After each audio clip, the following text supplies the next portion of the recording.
দাদাভাই সম্পত্তি নিয়ে বিবাদ, তাতে নাম জড়ালো তৃণমূল পরিচালিত গ্রাম পঞ্চায়েতের প্রধানের স্বামীর নাম। জানা গিয়েছে ভাইয়ের নামে সম্পত্তি লিখে না দেওয়ায় বাড়ি ছাড়া দাদা ও তার পরিবার এই মুহূর্তে তালাবদ্ধ অবস্থায় রয়েছে বাড়ি। এমতো অবস্থায় প্রায় 1 মাস হতে চলল মাঠে পড়ে নষ্ট হচ্ছে আলু, আর সেই আলু তোলায় বাধা দেওয়ার অভিযোগ ওঠে ভাইয়ের বিরুদ্ধে। আর দাদার বিরুদ্ধে ভাইকে এই কাজে মদত দেওয়ার নাম চড়ালো স্থানীয় গ্রাম পঞ্চায়েত প্রধানের স্বামী। ঘটনা খতিয়ে দেখার আশ্বাস ব্লকের ভিডিও। এই ঘটনায় অভিযোগকারীর নাম ভাস্কর মণ্ডল, পশ্চিম মেদিনীপুর জেলা চন্দ্রকোনা 2 নম্বর ব্লকের বসনছড়া গ্রাম পঞ্চায়েতের আকতকলা গ্রামের বাসিন্দা সে। জানা গেছে দাদা ভাইয়ের এই সম্পত্তির বিবাদ দীর্ঘদিনের। দাদা ভাস্কর মণ্ডল তার ভাই দিবাকর মণ্ডলের বিরুদ্ধে স্থানীয় শাসক দলের নেতা ও স্থানীয় গ্রাম পঞ্চায়েত প্রধানের স্বামী অলোক মণ্ডলের মদতে রাজনৈতিক প্রভাব কাটিয়ে দাদার নামে লিখে দেওয়া সম্পত্তি পুনরায় ফেরত পাওয়ার জন্য নানাভাবে চাপ দিচ্ছে, এমনই গুরুতর অভিযোগ তুলে ইতিমধ্যে প্রশাসনের বিভিন্ন মহলে লিখিত অভিযোগ জানিয়েছেন দাদা ভাস্কর মণ্ডল। যদিও গোটা ঘটনায় রাজনৈতিক রং লাগিয়ে মিথ্যা অভিযোগ করছেন ভাস্কর মণ্ডল, এমনটাই জানান স্থানীয় গ্রাম পঞ্চায়েত প্রধানের স্বামী দিবাকর মণ্ডল। হ্যাঁ, আমাদের স্বামীর নাম দিবাকর মণ্ডল। আপনার ভাস্কর মণ্ডল কে দাদা? আমাদের দাদা। ভাস্কর মণ্ডল তার ভাইয়ের বিরুদ্ধে বা আপনার স্বামীর বিরুদ্ধে অভিযোগ করছে যে নানা রকম, বিষয়টা কি? দুজন দু ভাই ছিল, ও ছোট ভাই ও কি করেছে না ওর দাদার নামে ওর জমিটা সব রেজিস্ট্রি করে দিয়েছিল, মানে পরিস্থিতি পরিভাবে। তারপরে এখন আমাদের ঘরের অত গরিব অবস্থা আছি, এখন আমার 2টা ছেনা, আমার একটা ছেনা ছোট ছেনা হ্যান্ডিক্যাপ, আর এখন দেখুন না আমাদের ঘরের পরিস্থিতি, অত পরিস্থিতি খেতে পর্যন্ত পাচ্ছি না। আমাদের ঘরের সব সম্পত্তি, মানে জমিনের সম্পত্তি, ঘরের যত ভিটা আছে সব সে রেজিস্ট্রি করে নিয়েছে। এখন কি করেছে, আমাদের নামে সে কেস করে দিয়ে সে নিজের মনে ভাবে সে চলে গেছে। এখন তাহলে আপনারা চাইছেন? হ্যাঁ, এখন আমরা আমাদের জমি যেমন কি আমাদেরকে রেজিস্ট্রি করে দিই, ওয়াপস করে দিই, সেটাই আমরা সব গ্রামের লোকে সবাইকে হাত জোড়ো করে সবাই মানে তাকে অনুরোধ করেছে যে যেমন কি আমাদের জমি আমাদেরকে যেমন ফেরত দিয়ে দেয়, এটাই আমরাও সবাইকে অনুরোধ করেছি। হ্যাঁ, এটা মিথ্যা অভিযোগ করেছে আমাদের মেয়েরা। সে বলছে যে তার জমির আলু তুলতে পারছে না, বাড়ি ছাড়া। না, ওটা সে নিজের মতো করেছে। মা কি হয়? আমার ভাই হয়। ভাই। আর ভাস্কর মণ্ডল? আমার দাদা, মেয়ে দাদা। মেয়ে দাদা। ভাস্কর মণ্ডল তার ভাই দিবাকর মণ্ডলের বিরুদ্ধে একটা অভিযোগ করছে যে উনি নাকি তাকে মাঠে যে জমি আছে সেই জমি থেকে আলু তুলতে দিচ্ছেন, এখনো মাঠে আলু পড়ে আছে, এবং তারা বাড়ি ছাড়া। পলিটিক্যালভাবে একটা চাপ দিয়ে একটা সমস্যা সৃষ্টি করা হচ্ছে যে তার জমি জায়গা নাকি তার নামে করে দিতে হবে, না হলে তাকে নানা রকম সমস্যা তৈরি করা যায়। এটা অ্যাকচুয়ালি বিষয়টা কি? ঘটনা হচ্ছে আমাদের ওই 2 ভাই ব্যবসা করতে যায়, 2 ভাই আমাদের ব্যবসায় ফল্ট হয়। 2 ভাই বলতে কে কে? ওই মেয়েটা আর দিবাকর, ভাস্কর মণ্ডল দিবাকর মণ্ডল, দিবাকর মণ্ডল ভাস্কর মণ্ডল।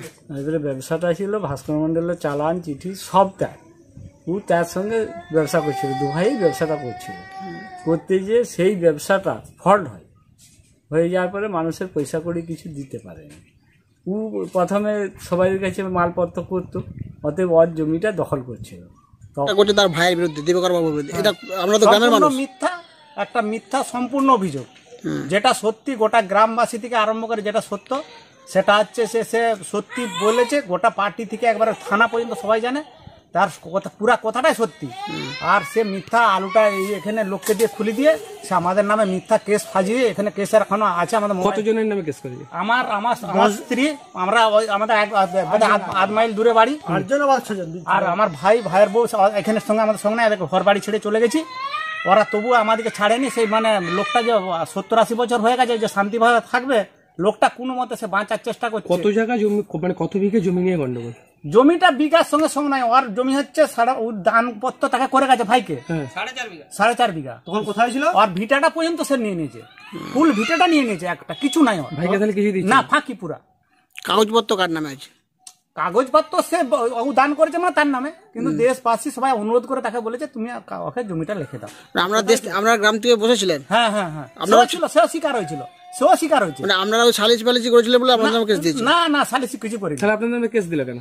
কেস বলতে সে ভয় আসেনি, সে বলছে যে কোনো উপায়ে তাকে নিরাপদ কে দিবে, আমরা আমাদের চাষ দিয়েছি, আমাদের সংসার আছে, আমরা তার কেন জড়াতে যাবো, তার ইয়ে সমস্যা। সে বলছে যে গ্রাম বা পার্টি থেকে বসেছিল, সেখান থেকে আমাকে চাপ দেওয়া হয়েছিল যদি আমি লিখে দিই আলু, যদি লিখে দিই আলু তুলতে দেওয়া হবে না, বাড়ি ছাড়া করে দেওয়া হবে। না, বাড়ি তাকে কেউ ছাড়া করেনি, সে তার নিজেই পালিয়ে গেছে, কেউ বাড়ি তাকে ছাড়া করেনি। আমি যেটা হচ্ছে শেষকালে আমি মিটিংটা শেষ করেছিলাম, আমি শেষকালে মিটিং অনেক কথায় উঠে এসেছিল, সেই হিসাবে আমি শেষকালে যে ভাষাটা বলেছিলাম যে আমরা পার্টিগত কি গ্রামগত তো আমরা কিছুটা যাইনি, তোমরা ভাইপো ভাইয়েরা ভাদর বইয়েরা মিলে তোমরা এটা কিভাবে কি করবে তোমরা হচ্ছে ফয়সালা করো, আমরা এই জায়গায় নাই, এই কথা বলে দিয়ে উঠে এসেছিল। তারপর দিনেই সে হচ্ছে বাড়ি ছাড়া হয়ে আমার নামে অভিযোগ করেছে, এইটুকুনি আমি জানি।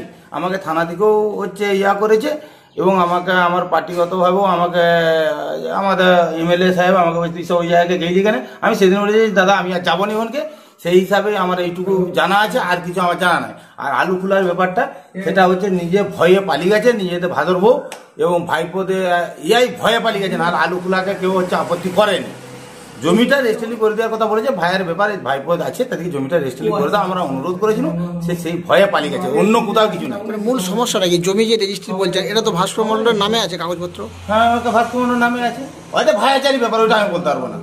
কিন্তু সবাই ঐক্যমত হয়েছে, 18টা লোক বসা হয়েছিল, 18টা লোক ঐক্যমত হয়ে সে কথাই বলা হয়েছিল যে জমিটা দিবাকরে পাও না, ওটা তুমি রেজিস্ট্রি করে দাও, এইটুকুনি জানি। আর আপনি তো গ্রাম পঞ্চায়েত। আমি শ্রী ভাস্কর চন্দ্র মন্ডল 3 নম্বর বসনছড়া অন্তর্গত আহাতকলা গ্রামের স্থায়ী বাসিন্দা হইতেছি। চন্দ্রকোনা থানা 2 নম্বর ব্লক। আমাকে 2 তারিখ সন্ধ্যায় বাপ্পাদিত্য মণ্ডল, আলোক মণ্ডল, দিবাকর মণ্ডল, শঙ্কর মণ্ডল জোরপূর্বক করা মিটিংয়ে বসিয়ে 7 তারিখে আমাকে জমি লিখে দিতে হবে। যদি আমি 7 তারিখে জমি না লিখে দিই তাহলে আমার জমির ফসল তুলে দিবাকর মণ্ডলকে দিয়ে দেবে এবং আমাকে প্রাণনাশের হুমকি দেওয়া হয়। তারপর আমি কোনো কারণে 4 তারিখ সকাল বাড়ি ছাড়তে বাধ্য হই। তারপর আমি 5 তারিখ বিডিও অফিস, থানা, এমএলএ, এসডিওর ওখানে লিখিত আবেদন জানাই। তারপর 9 তারিখ আলু তুলতে গেলে আমার ভাইপো আমার জমি চাষ করেছে পিন্টু মণ্ডল, তাকে বাধা দান করে বিচ্যুতি করা হয় এবং বাড়ি এসে আমার ভাতৃবধূ সন্ধ্যারানী মণ্ডলকে লাঞ্ছিত করা হয়। তারপর আমি 10 তারিখ সকালে থানায় আবেদন জানাই, অভিযোগ জানাই।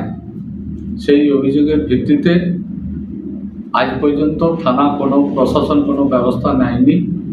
তারপর আমি লিখিতভাবে এসডিওর কাছে আবেদন জানাই 18 তারিখ। 18 তারিখ আবেদন করার পর 19 তারিখ থানাতে এসডিও অর্ডার দেয় যে আমার আলু আমি তুলতে পারবো, এরকম বক্তব্য দিয়ে এসে অর্ডার আসে। কিন্তু আজ পর্যন্ত আমার কোনো আলু উঠানোর কোনো ব্যবস্থা হয়নি। আমার জমিতে 30 প্যাকেট আলু 9 তারিখ যে ফেলা হয়েছিল, সেই আলু আজ অবধি জমিতে পচে বস্তায় দান করে, আর কোনো জমির আলু করতে দেওয়া হয়নি। এরকম কোনো অভিযোগ আমি কারোর কাছ থেকেই পাইনি। দিবাকর মণ্ডল নাকি নাম বললেন আপনি কলকাতা থেকে, এরকম কোনো অভিযোগ আমি আমার কাছে পাইনি। আর সেটা যদি হয়ে থাকে কেউ কারোর জমি লিখে নিয়ে থাকে বা জোর করে বা স্বেচ্ছায়, সেটা তো ওদের ফ্যামিলিগত ম্যাটার, ব্যক্তিগত ব্যাপার, সেটা ওরা আইনের আশ্রয় নেবে। আর বাড়িতে ঢুকতে পারছে না বা বাড়ি ছাড়া বা আলু মাঠের আলু মাঠে পড়ে রয়েছে তুলতে পারছে না, সেরকম অভিযোগ আমি এখনো পর্যন্ত কোনো তরফ থেকেই পাইনি। আমার কাছে অভিযোগ আসলে আমি নিশ্চয়ই সেটাকে তদন্ত করবো, দরকার হলে আমি আমার ওসি সাহেব আছেন তার সঙ্গে কথা বলবো। ভর্তি হতে আজই যোগাযোগ করুন 16 বছর ধরে বিশ্বাসের প্রতিষ্ঠান Rajiv Gandhi nursing training school, Badamtala, Phingapara, Kakinara.